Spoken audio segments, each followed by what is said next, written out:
오늘의 주요 뉴스입니다. 어젯밤 인천 현대시장에서 술에 취한 40대 방화로 점포 55곳이 불에 탔습니다. 바짝 마른 날씨 탓에 전국에서 화재가 이어지자 윤석열 대통령은 산불 예방에 총력을 다하라고 지시했습니다. 정부가 제3자 변제 방식을 골자로 하는 일제 강제징용 피해배상 해법을 내일 발표할 계획입니다. 김성한 안보실장은 한일 경제계가 미래 청년 세대에 이바지할 방안도 협의하고 있다고 밝혔습니다. 국민의힘 전당대회 투표율이 47.51%를 기록하면서 투표 이틀 만에 역대 최고였던 지난 전당대회 기록을 넘었습니다. 당대표 후보들은 높은 투표율이 자신에게 유리하다고 주장하며 막판 표몰이에 나섰습니다. 이낙연 전 더불어민주당 대표의 영구 제명 청원에 동의한 사람이 7만 명에 육박한 가운데 이재명 대표 사퇴 청원도 등장하면서 민주당 내부 갈등이 격화하고 있습니다. 이 대표는 지난밤 큰 불이 번진 인천 현대시장을 둘러보면서 민생 챙기기에 나섰습니다. 중국이 위드 코로나 원년인 올해 경제 성장률 목표치를 1991년 이후 가장 낮은 5% 안팎으로 제시했습니다. 미중 경쟁과 양안 긴장이 고조되는 상황에서 국방 예산은 지난해보다 7.2% 늘어난 293조 원 규모로 설정했습니다. 다음 주 월드베이스볼 클래식 개막을 앞두고 강행군을 해온 야구대표팀이 피로를 회복하면서 일본에서 첫 공개 훈련을 했습니다. 메이저리거 김하성, 에드먼이 호흡을 맞춘 가운데 8강 진출에 분수령이 될 호주와의 1차전 선발 투수는 여전히 베일에 쌓여 있습니다. 여러분 안녕하십니까? 어젯밤 인천 현대시장에서 큰 불이 났습니다. 인명피해는 없었지만 점포 55곳은 폭격을 맞은 듯 잿더미가 됐습니다. 하루아침에 생계터전을 잃은 상인들은 막막할 따름입니다. 경찰은 40대 방화 용의자를 체포했습니다. 첫 소식 이재호 기자가 보도합니다. 시뻘건 불길이 하늘 위로 치솟으며 맹렬히 타오릅니다. 화마가 집어삼킨 건물 내부는 폭격을 맞은 듯 형체를 알아보기도 어렵습니다. 어젯밤 11시 40분쯤 인천 송림동 현대시장에서 큰 불이 났습니다. 부탄이라든가 이런 가연성 그런 게 많아가지고 이게 터지기 시작하니까 장난 아니었어요. 그래서 초기 진압이 안 된 거예요, 처음에. 불이 나자 소방당국은 인접소방서 인력과 장비를 동원하는 대응 2단계를 발령하고 화재 발생 2시간 50여 분 만에 진화를 완료했습니다. 이 불로 인명피해는 발생하지 않았지만 시장 내 점포 212곳 가운데 55곳이 모두 불에 탔습니다. 불이 여러 곳에서 시간을 두고 발생한 것을 수상히 여긴 경찰은 주변 CCTV를 확인했고 방화 용의자를 찾아내 긴급 체포했습니다. 하루아침에 생계의 터전을 잃은 상인들은 망연자실하고 있습니다. 방화에다 보니까 이렇게 크게 번진 거야. 한 군데서 불이 나갖고 번졌으면 이렇게까지 안 탔었겠지. 완전히 삶의 터전을 잊어버린 거죠. 막막하다고. 행정안전부와 인천시는 현대시장의 빠른 피해 복구와 상인들을 위해 특별교부세 편성과 긴급 경영안전자금 등을 지원하기로 했습니다. MBN 뉴스 이조입니다. 용의자는 시장 3곳을 포함해 모두 5곳에 불을 질렀습니다. 술에 취한 상태로 라이터를 이용해 걸어가면서 계속 불을 지른 겁니다. 이 용의자는 범행 사실이 기억나지 않는다면서도 자신이 그런 것 같다며 뒤늦게 혐의를 인정했습니다. 이어서 심가연 기자입니다. 깊은 밤 어두운 골목길에 술에 취한 듯 비틀거리며 나타난 한 남성. 시장에 주차된 트럭 뒤로 뭔가를 던지는가 싶더니 잠시 뒤 무언가 번쩍거리는 모습이 포착됩니다. 길을 가다 놀란 시민이 소화기로 진화에 나서 보지만 역부족입니다. 어젯밤 인천 현대시장에 불을 지른 것으로 지목되는 40대 남성의 모습입니다.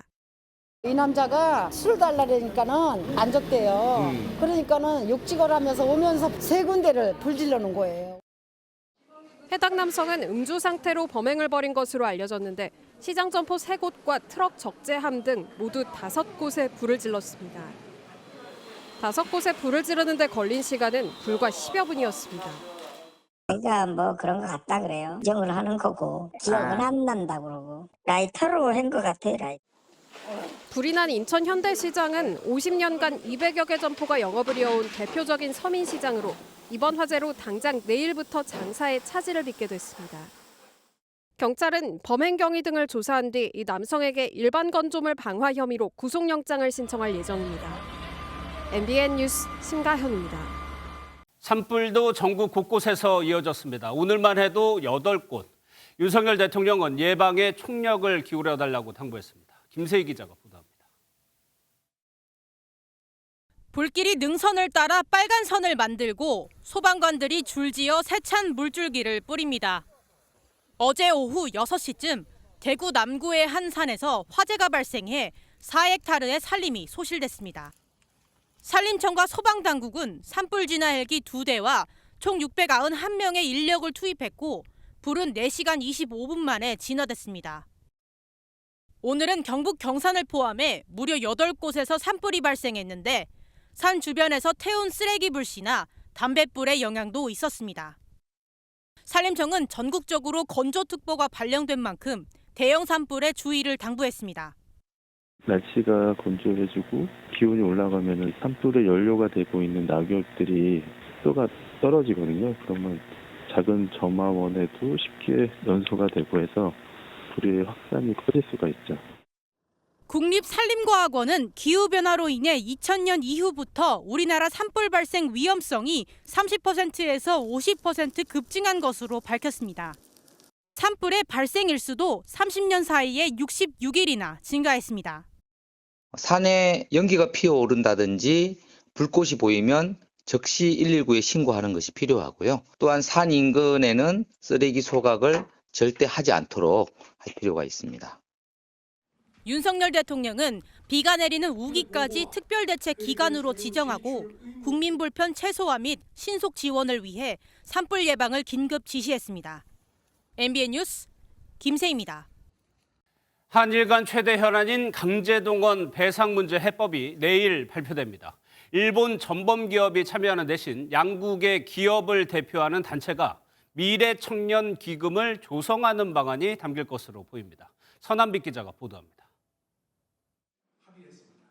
정부가 내일 일제 강제징용 피해배상 해법을 발표할 계획입니다.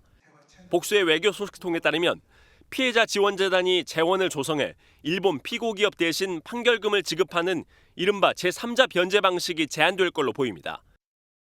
1965년 한일 청구권 협정으로 혜택을 입은 한국 기업들이 배상금을 대신 변제하는 겁니다.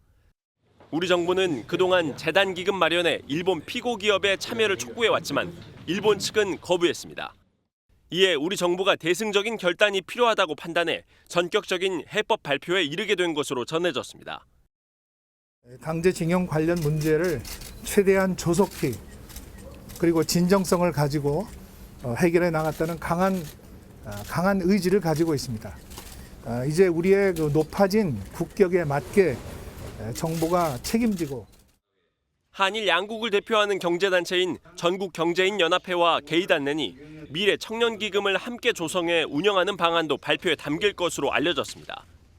이에 대해 일본 정부는 지난 1998년 김대중 전 대통령과 오부치 게이조 전 일본 총리가 발표한 21세기 새로운 한일 파트너십 공동선언을 계승하겠다는 화답 형식의 입장을 밝힐 것으로 보입니다. MBN 뉴스 서남빛입니다. 김성한 국가안보실장도 협의가 마무리 단계며 청년 세대를 위한 기금 조성에 대해 긍정적으로 답했습니다. 윤석열 대통령은 이번 달 말 일본을 방문해 정상회담을 가질 것으로 보입니다. 황재훈 기자의 보도 보시고 뉴스 추적으로 이어가겠습니다. 3박 5일간의 미국 출장에 앞서 기자들과 만난 김성한 국가안보실장은 한일 간 강제징용 협의에 대해 마무리 단계라고 밝혔습니다. 핵심인 일본 기업이 피해자 배상에 참여하는 문제에 대해서는 확인해 줄 수 있는 단계는 아니라며 선을 그었습니다. 다만 한일 관계는 미래 세대가 가장 중요하다며 양국 경제계의 청년 관련 기금 추진에 대해 부인하지 않았습니다. 청년 세대, 미래 세대들이 어떠한 그런 잠재력을 축적해 나갈 수 있을지에 관해서 양측 경제계라든지 다양한 어떤 그 분야에서 기여할 수 있는 방안 이런 것들을 협의 중에 있는 것으로 알고 있습니다. 한일 정상회담 개최에 대해서는 필요성을 강조했습니다. 양측 정상이 만나서 소위 포르디우스의 매듭을 푼 직후에 챙겨야 될 현안들을 아주 속도감 있게 이렇게 다뤄나가는 그런 절차가 필요할 것 같고요. 실제 대통령실은 윤석열 대통령이 이번 달 말 일본을 방문해 기시다 일본 총리를 만나는 방안을 유력하게 검토하는 것으로 알려졌습니다. 김 실장은 미 당국자들과 북핵 문제를 논의하고 윤 대통령의 방미 시기와 수준을 매듭지을 예정인데 강제징용 해결안도 미치게 설명하며 한미일 공조를 더욱 강화할 계획입니다. MBN 뉴스 황지연입니다. 네, 조경진 외교안보 팀장 나와 있습니다. 어서 오세요. 예. 네. 대략적인 강제징용 해법이 나왔어요. 이건 피해자 측이 어떻게 보느냐가 중요한데 어떤 반응입니까? 피해자 측 대리인은 정부가 내일 최종안을 발표한다는 소식에 오후에 긴급회의를 했습니다. 내일 오후에는 기자회견을 열고 또 밤에는 서울시청 앞에서 촛불 시위를 열겠다고 밝혔습니다. 이 대리인 측은 정부가 피해자들이 자신들의 인권 회복을 위해서 오랫동안 투쟁해온 역사를 거꾸로 되돌렸다. 외교적 참사라고 격분했습니다. 또 이 한미일 안보 협력을 위해서 한일 관계 개선을 서둘러서 한다는데 누구를 위한 한일 군사 협력이냐 이렇게 비판했습니다. 예. 그러면 지금 나오고 있는 최종안이 기존의 정부 입장 그대로인 건가요? 맞습니다. 정확한 내용은 내일 봐야겠지만 이 앞서 리포트에서 설명한 것처럼 기존의 정부안대로 진행될 것으로 알려지고 있습니다. 이 지난주에 박진 장관이 소송에 참여한 피해자 유족들을 깜짝 대면했던 것 기억하실 겁니다. 이때 국격에 맞게 조속하게 진정성을 갖고 국가가 책임을 지겠다 이렇게 말했는데 막상 손에 쥔 건 기존 정부안에 불과했었죠. 물론 윤석열 정부가 강제징용 문제를 공개적이고 투명하게 처리하기 위해서 그동안 민간협의회와 또 공개 토론회를 여는 등 노력을 기울인 건 맞습니다. 예. 하지만 결과적으로 일본의 호응 조치는 불충분한 그런 상황입니다. 예. 조 기자가 얘기한 호응 조치라는 게 이제 배상에 참여하느냐 여부였던 것 같아요. 네. 우리 정부가 이렇게 속도를 내는 이유, 서두르는 이유 좀 뭐라고 봐야 될까요? 이 한일 신뢰 관계 회복은 쉽지 않은 과정이라는 데에는 아마 이견이 없을 겁니다. 윤석열 정부는 더 이상 한일 관계 정상화를 늦출 수는 없다. 이 강력한 의지를 보여왔습니다. 실제로 급박한 국제 정세를 고려할 때 더 이상 늦출 수 없다는 의견도 많습니다. 이 강제징용 문제는 한미일 협력 강화의 중요 의제이자 넓게 보면 북한의 도발, 또 중국과 러시아 움직임, 공급망 문제 등 국제 현안에서도 고려 사항이 됩니다. 윤석열 정부가 이렇게 대일 외교에 승부수를 띄우면서 셔틀 외교가 복원이 되고 정상회담 기대감까지 앞으로 한일 관계가 급물살을 탈 가능성이 제기되고 있습니다. 예. 그런데 일본 문제로 국민 여론도 중요하고요. 정치적 부담도 따르기 마련인데 정치권에서는 어때요, 반응이? 벌써부터 공방이 뜨겁습니다. 야당은 이번 정부 발표는 피해자들에게 다시 한번 상처를 주고 국민의 분노만 키울 잘못된 합의다. 이 역사의 오점이 될 것이라고 비판을 내놨습니다. 여당은 곧바로 민주당이 새 정부에 훈수를 둘 자격이 있냐며 자신들이 파탄낸 한일 관계를 복원하겠다고 하니 벌떼처럼 들고 일어나는 모습이 우습다 이렇게 맞받아쳤습니다. 예, 출연금을 내야 하는 우리 기업들도 당연히 예의주시하고 있겠죠.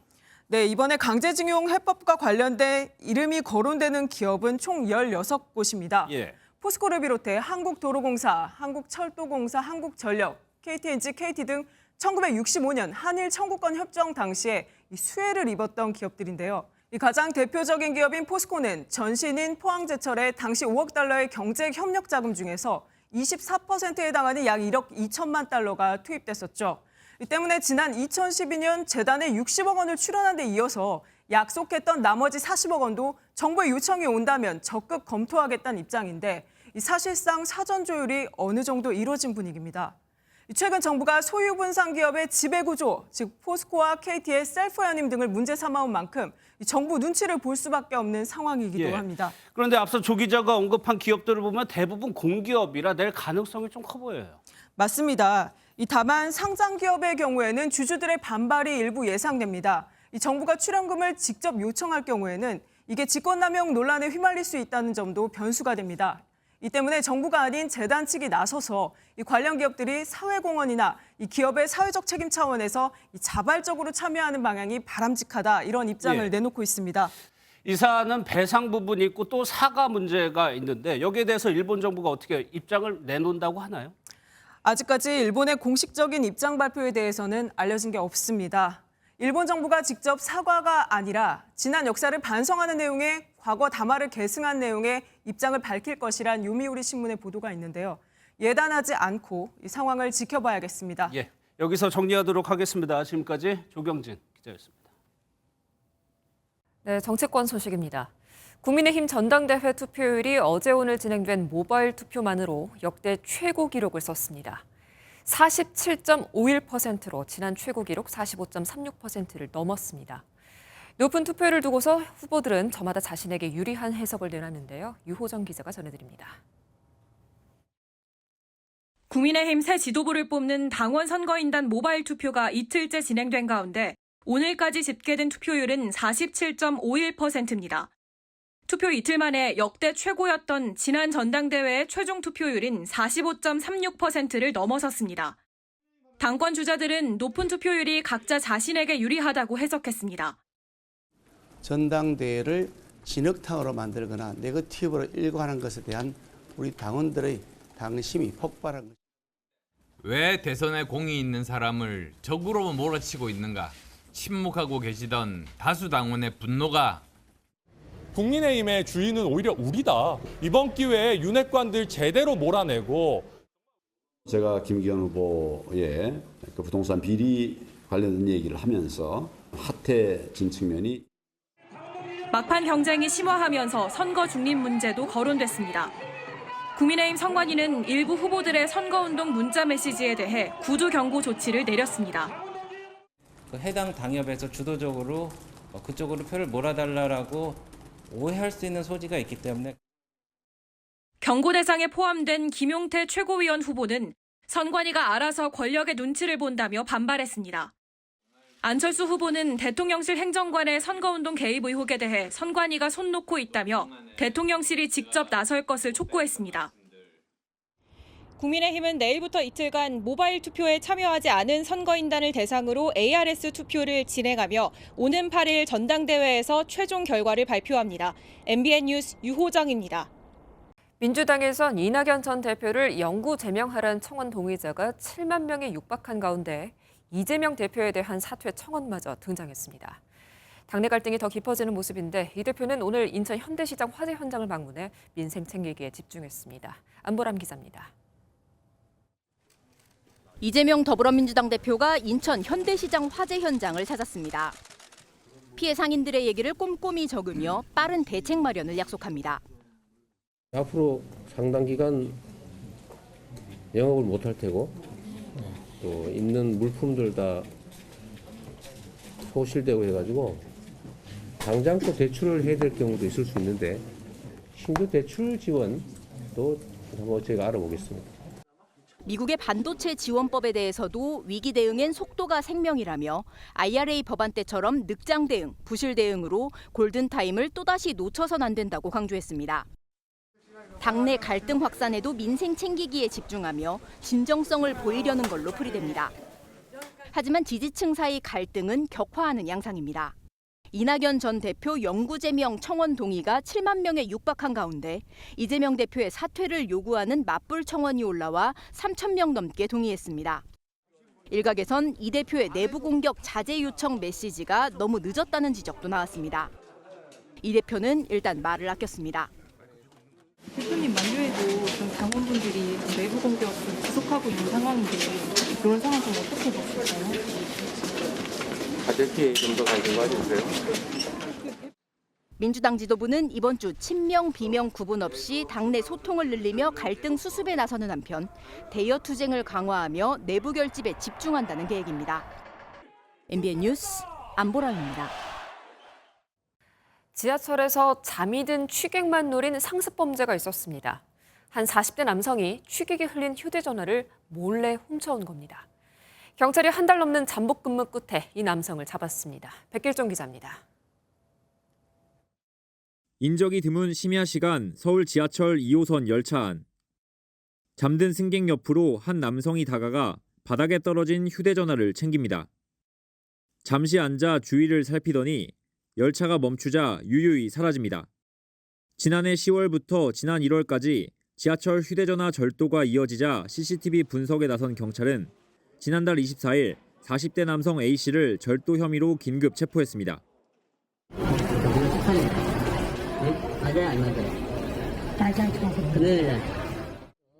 CCTV를 통해 A씨의 인상착의와 이동 동선을 파악한 경찰은 한 달여 동안 심야 잠복 근무를 통해 2호선 을지로 3가역에서 검거에 성공했습니다.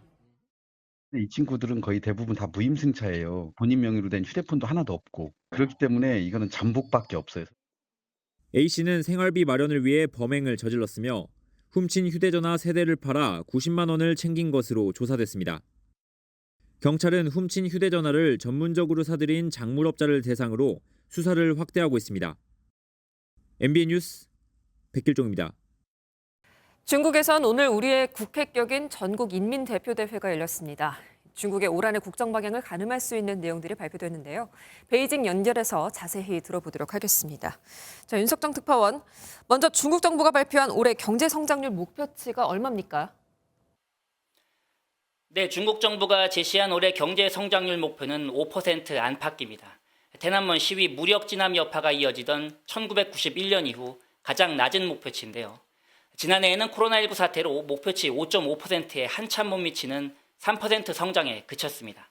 올해는 경제 반등이 예상돼 중국 안팎에서 5% 이상, 일부는 6% 이상 성장도 가능하다는 예측이 나왔었습니다. 하지만 중국 정부는 5% 안팎이라는 다소 보수적인 목표치를 제시했습니다.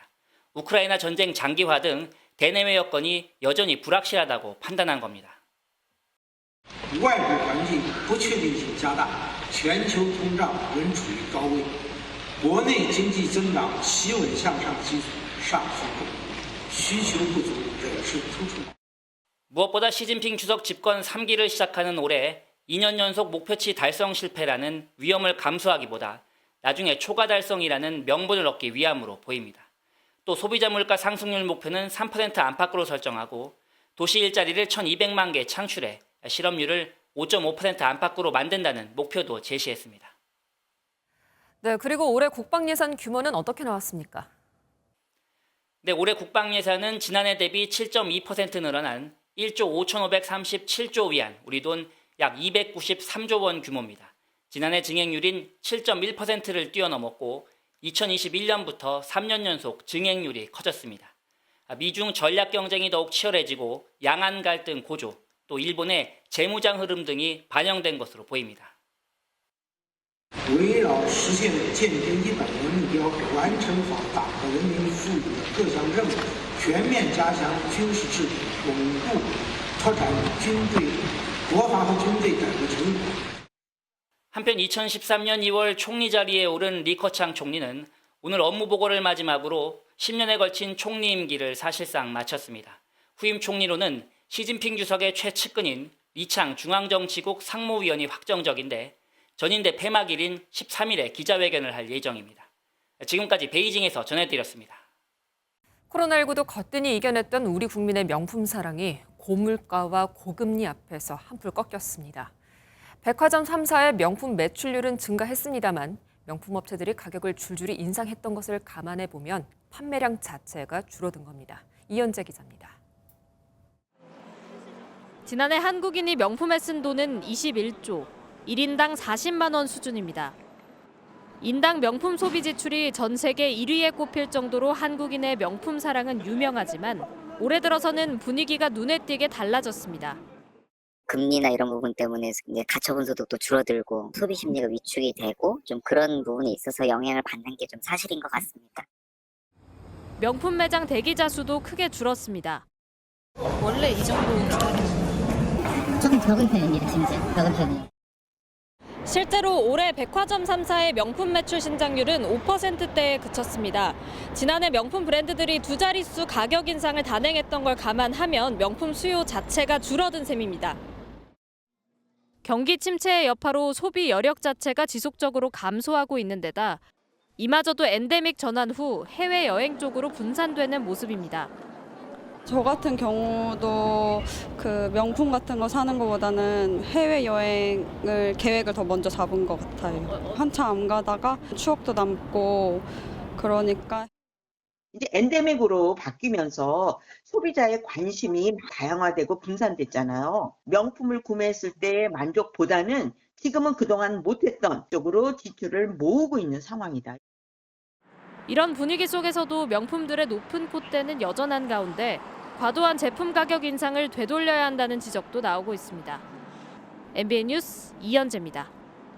최근 한국은행이 기준금리를 동결하면서 이제 내 이자가 조금은 줄어들겠거니 했는데 실상은 거꾸로입니다. 오히려 은행 금리가 오르는 상황인데 그 이유를 알아봤습니다. 이교욱 기자입니다. 지난해 가계지출에서 이자로 인한 부담은 무려 15.3%나 증가했습니다.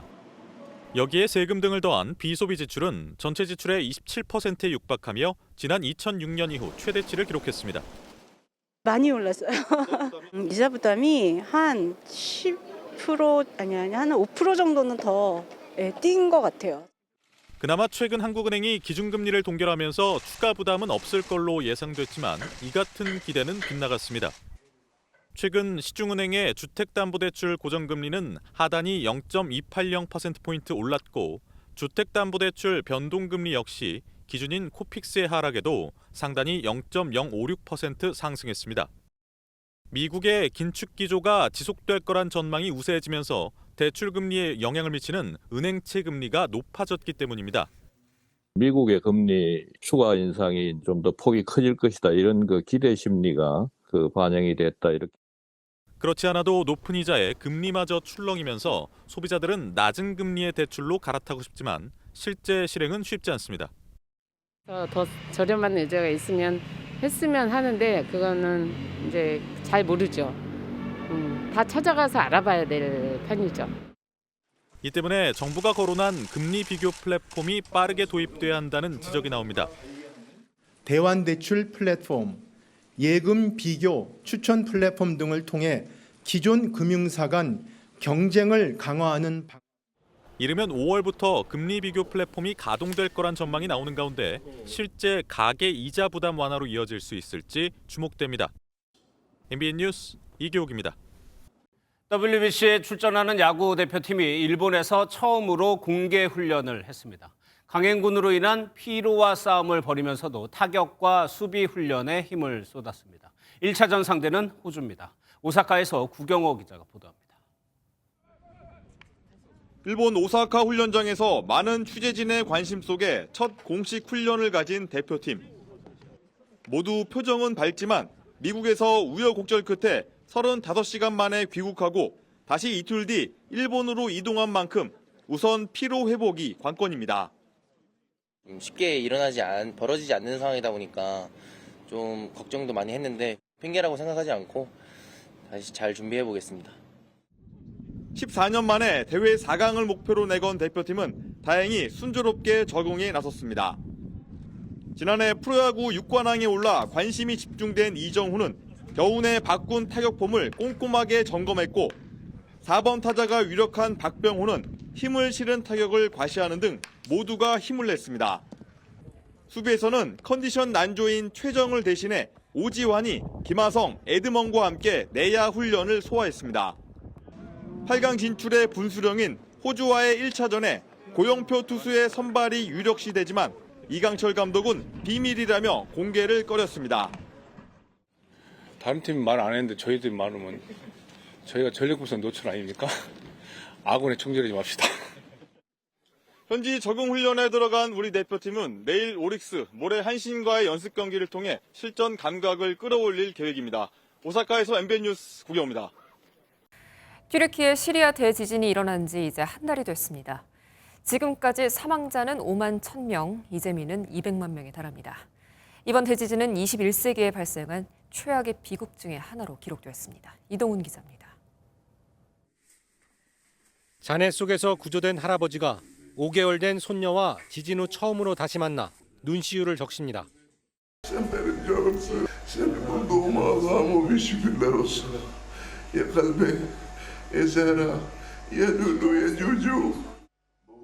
천만다행으로 가족을 만나는 경우도 있지만 지진의 중심부에서는 인명피해가 컸습니다.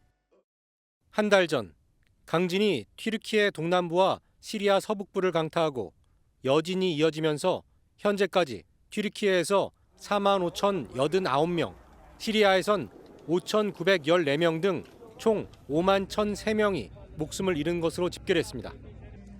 21세기 자연재해 인명피해 규모로는 지난 2010년 IT 지진, 2004년 인도네시아 수마트라 지진과 쓰나미, 중국 스촨성 지진 등에 이어 5번째입니다. 튀르키예에서만 20만 채에 가까운 건물이 무너지며 직접 피해액은 45조 원 이상으로 추산됐습니다. 이른바 지진 난민으로 불리는 이재민이 200만 명이 넘습니다. 폐허 속에서 비극은 진행 중이지만 주민들은 삶의 희망을 놓지 않습니다.